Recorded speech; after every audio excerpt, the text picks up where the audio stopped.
देखिए अबू जी, सबसे पहले तो ये जो आतंकवादी हमला हुआ है जी तो ये बड़ा दुर्भाग्यपूर्ण है। इसमें हमारे जवानों की शहादत हुई जी है जी।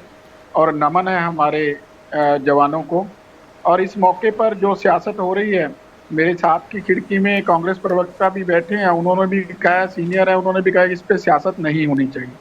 लेकिन सियासत कर कौन रहा है? सियासत कर रहे हैं चन्नी साहब, सियासत कर रहे हैं फारूक अब्दुल्ला साहब। अब चन्नी साहब वो चन्नी साहब हैं जिन्होंने माननीय प्रधानमंत्री को एक पुल के ऊपर रोक दिया था, उनकी सुरक्षा में मतलब इतनी बड़ी सेंध लगा दी थी। तो वो जो आज बात कर रहे हैं, और ये वो लोग हैं सारे जो इंडी गठजोड़ है, मैं इनको कहता हूं विदेशी चंदा विदेशी, बंदा विदेशी, धंधा विदेशी, सोच वाले सारे लोग जो भारत को ये विदेशी फ्रेम नाम क्यों देना टेढ़ा आ चाहते रहा है हैं। मेरा तो ये थोड़ा वो सा। लोग हैं इन जो हमारे जवानों से को भी सवाल करते हैं। जब उड़ी अटैक हुआ था तो इन सभी लोगों ने हमारी सेना को सवालों के कटघरे में खड़ा किया था, आपको याद होगा वो बात।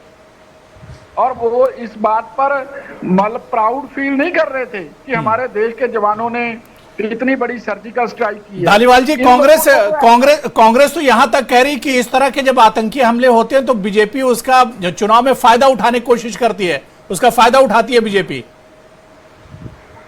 देखिए, कांग्रेस अब कुछ भी कहती रहे, ये इंडी गठजोड़ कुछ भी कहता रहे, अब इनके कहने ना कहने को देश नहीं मानता जी।